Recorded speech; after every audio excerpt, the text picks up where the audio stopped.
No fui invitada, otra vez. El correo electrónico llegó un lunes por la mañana, justo cuando mi café se enfriaba y estaba a medio camino de organizar la logística de un próximo simposio médico.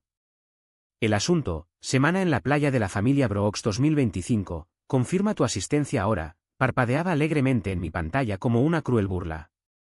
Hice clic antes de que mi buen juicio pudiera detenerme. Ahí estaban, Trinity, Brice, la tía Mel, el primo Darren, desaparecido desde la administración Bush, todos en copia. Cada respuesta estaba llena de nostalgia soleada y emojis. Alguien incluso publicó una foto al atardecer de la hoguera, la misma hoguera donde una vez asé malvaviscos a los 8 años, sin saber que en nuestra familia, el amor venía con fechas de caducidad.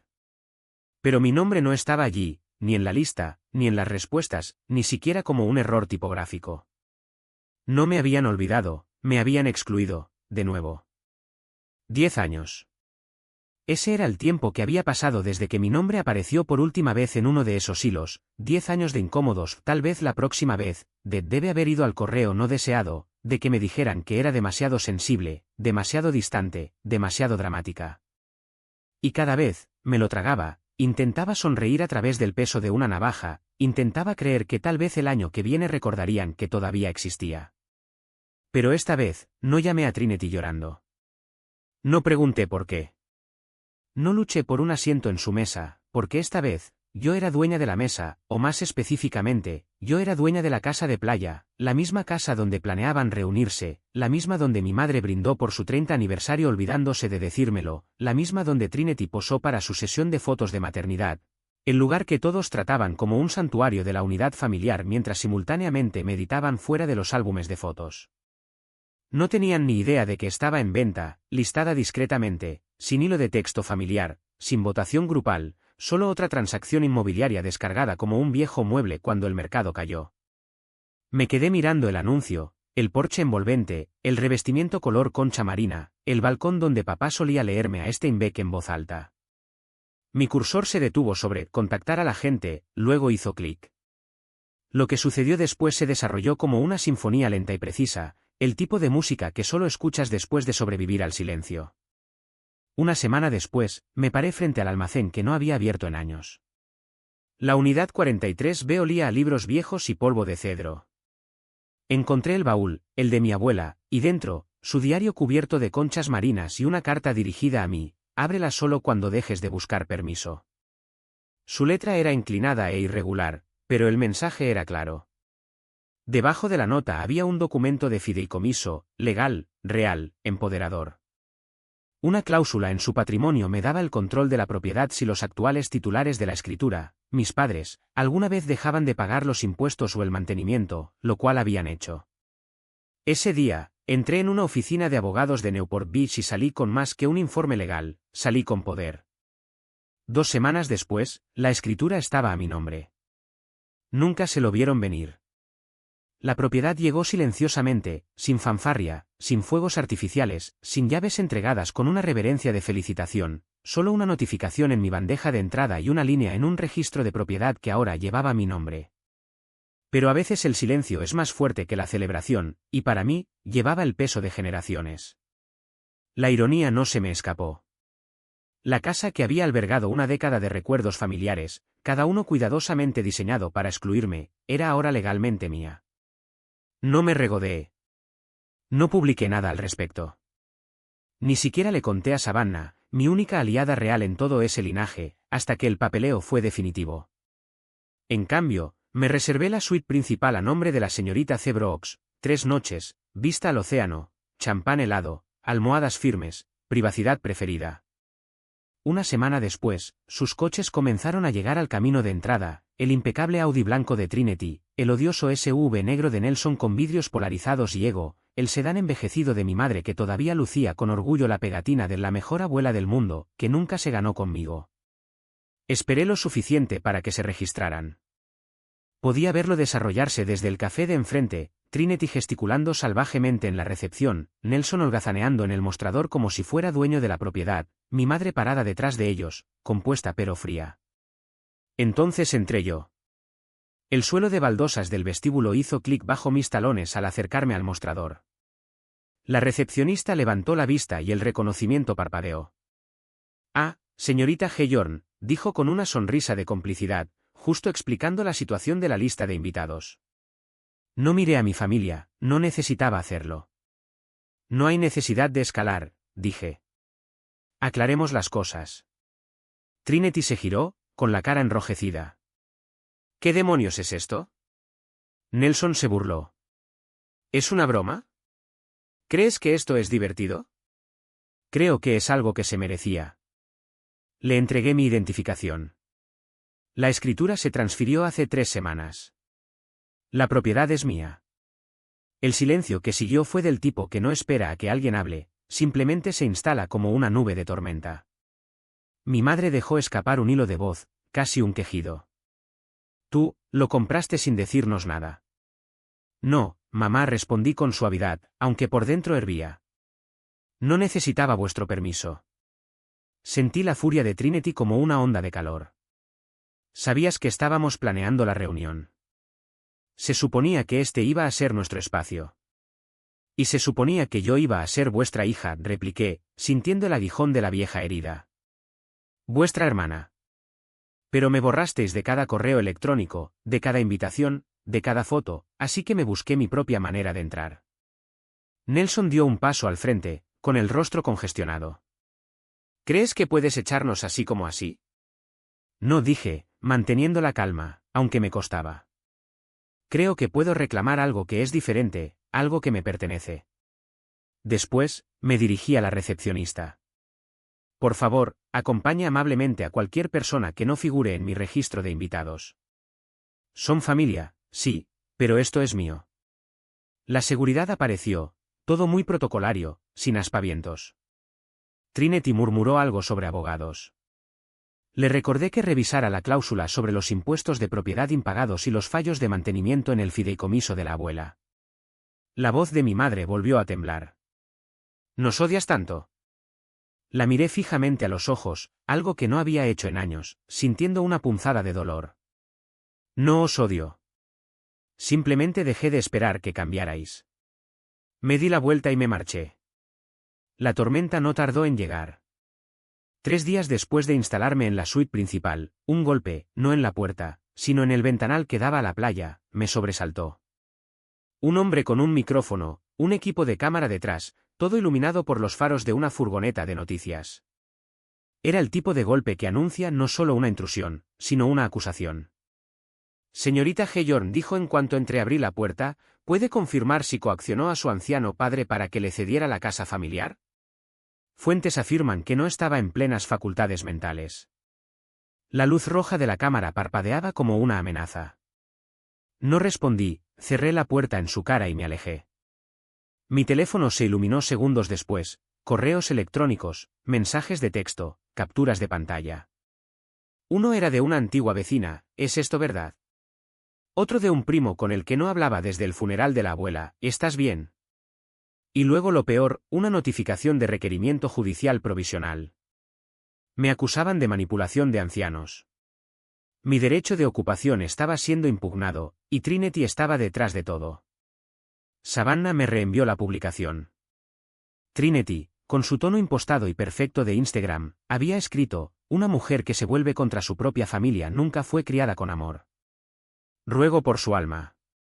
Debajo, una avalancha de emojis, comentarios llenos de lástima y respuestas de lo siento mucho por tu familia de extraños que ni siquiera sabían que existía hace 2 semanas.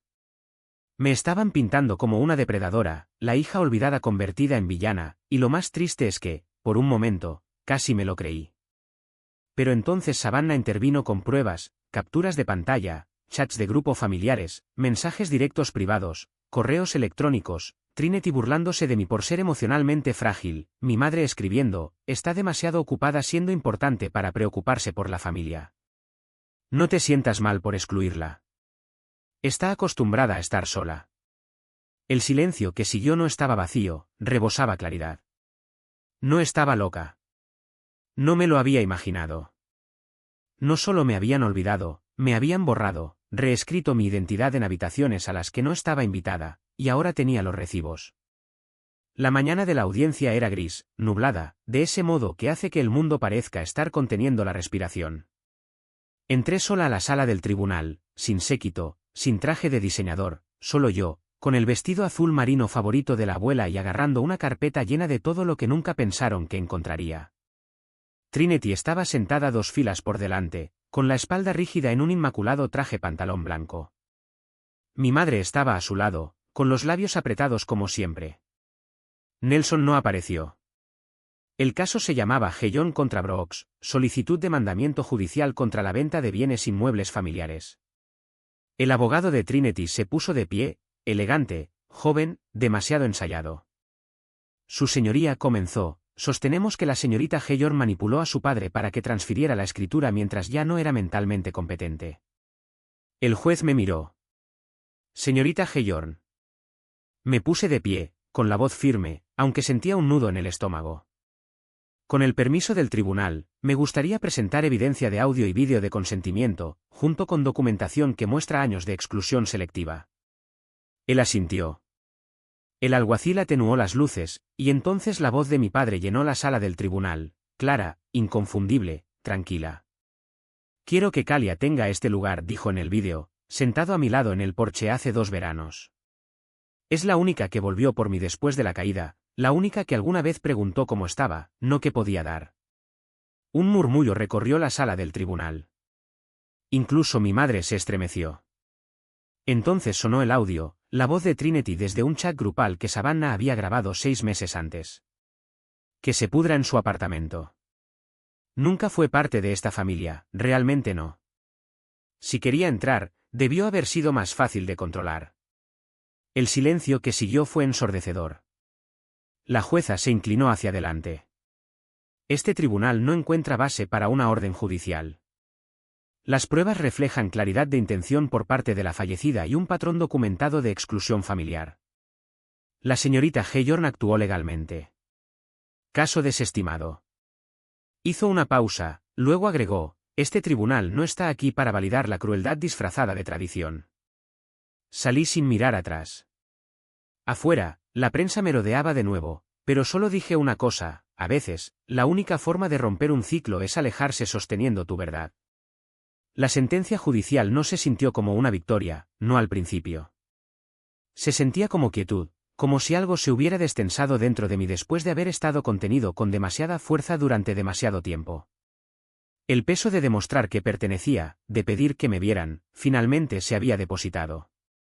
Pero eso fue solo el comienzo. El verdadero ajuste de cuentas llegó más tarde, cuando regresé a la casa de la playa. El viento del océano me recibió como si me hubiera estado esperando. Llevaba el aroma de la sal y algo más suave, tal vez quietud, el tipo de brisa que no exige atención, solo te recuerda respirar. Entré lentamente en el camino de grava, con las llaves en la mano, ya no como una visitante, ya no como una extraña. La casa estaba silenciosa, bañada por el sol y en calma. Suspiró. Parecía que se habían ido con prisa, un vaso de agua medio vacío estaba sobre la encimera, una toalla colgaba sobre la barandilla, marcos de fotos alineados en las paredes del pasillo, instantáneas de niños riendo, brindis levantados, comidas de verano bajo cielos dorados. Me detuve frente a uno, los hijos de Trinity reunidos alrededor de la hoguera, la misma hoguera donde una vez me senté con los dedos pegajosos de malvavisco y creí que era parte de algo permanente. No quité la foto. Pasé junto a ella. Subí las escaleras hasta el dormitorio principal. Me paré en la ventana y miré el océano. Mi nombre estaba en la escritura ahora, pero ya no se trataba de eso, se trataba del espacio que habían reclamado como suyo, sin siquiera preguntar si me dolía que me dejaran fuera. La casa nunca fue el premio. En la habitación de la esquina, una vez el despacho de mi abuela, abrí un cajón que no me había atrevido a tocar antes. Dentro, enredado y cubierto de polvo, estaba el viejo carillón de viento que habíamos hecho juntas cuando tenía 8 años, conchas marinas en cuerdas deshilachadas, iniciales pintadas con trazos temblorosos. Mi K se había desvanecido por completo. No intenté volver a pintarla. Simplemente lo bajé todo, lo coloqué sobre la mesa de la cocina y comencé a repararlo hilo por hilo, sin pegamento, sin atajos, solo con cuidado. El viento a través de la puerta mosquitera llevaba un ritmo, y dejé que guiara mis manos. Cuando terminé, Colgué el carillón afuera en el porche donde pertenecía. Se balanceaba suavemente, como si recordara su propósito. Esa tarde, Savannah apareció con una botella de vino y una bolsa de compras. No pensaste que te dejaría instalarte sin pino y toallas de papel, ¿verdad?, sonrió. Limpiamos en silencio durante un rato, dos mujeres que habían crecido en la misma familia pero que leyeron guiones diferentes. Ella dobló la manta que Iris solía reservar para los invitados especiales, yo limpié la encimera donde Trinity una vez preparó sus tablas de quesos y críticas. Cuando finalmente nos sentamos en el porche, con vasos en la mano, el océano se había vuelto dorado. No solo ganaste, Kalia, dijo Savannah suavemente. Lo terminaste. Te desligaste. Una respuesta. Observé a dos pelícanos rozar las olas, con las alas extendidas y despreocupadas. Una hora más tarde, llamaron a la puerta. Me tensé, pero no eran ellos. Era la señora Donnelly, de 2 casas más abajo. Sostenía una lata de barras de limón. Solo quería darte la bienvenida a casa, dijo. Tu padre solía hablar de ti, sabes, más que de los otros, decía que eras la inteligente. Parpadeé. ¿De verdad? Ella asintió. Una vez me dijeron, esa chica piensa en mareas. Nunca se me olvidó. Cuando se fue, coloqué los pastelitos de limón junto al móvil de viento que había reparado. Esa noche, mientras me movía por la casa, habitación por habitación, apagando las luces, por primera vez sentí que realmente era mi hogar. Ya no esperaba una disculpa, ni una invitación, ni que nadie me cediera un espacio que ya me había ganado. No quemé ningún puente, simplemente dejé de mendigar para poder cruzarlo. Al cerrar la puerta principal, el viento arreció en el porche. Las conchas se balancearon, atrapando la brisa, y por primera vez en años, cantaron. Les agradezco por escuchar, por sentir, y quizás incluso por recordar a alguien en sus vidas que ha sido excluido, incomprendido, o reescrito por las personas que debieron haberlo protegido más. No compartí esto para provocar lástima ni para demostrar nada a aquellos que nunca me vieron con claridad. Lo compartí porque el silencio me enseñó que la verdad no dicha se convierte en el arma de otro, y reclamar esa verdad, esa es una guerra que vale la pena librar, no por venganza, sino por restauración. Si te viste reflejado en mi historia, incluso en pequeños ecos dolorosos, quiero saber de ti. Deja un comentario abajo. Cuéntame dónde has tenido que estar solo, donde elegiste la paz en lugar del permiso. No sigamos enterrando esas historias. Y si algo en ti quiere decir, Kalia, tienes razón en recuperar tu lugar, entonces dilo. Leeré cada una de las palabras. Aquí está mi consejo para ti y para mí, no necesitas quemar puentes, simplemente deja de construirlos para personas que nunca planean cruzarlos. Deja de hacerte más pequeña para que otros se sientan más grandes. La familia no se define por el ADN o por suéteres navideños a juego, se define por quien aplaude cuando te levantas, quien se queda cuando hay silencio, y quien recuerda tu nombre sin necesidad de que se lo recuerden. No eres demasiado sensible. No eres demasiado. No eres difícil de amar. Estás completa. Tienes derecho a reclamar tu voz, tu espacio y tu historia sin disculparte. Así que adelante, di lo que intentaron borrar. Sé la primera en hablar o la última en irte. Pero siempre, siempre sé la que se mantuvo fiel a sí misma con fortaleza.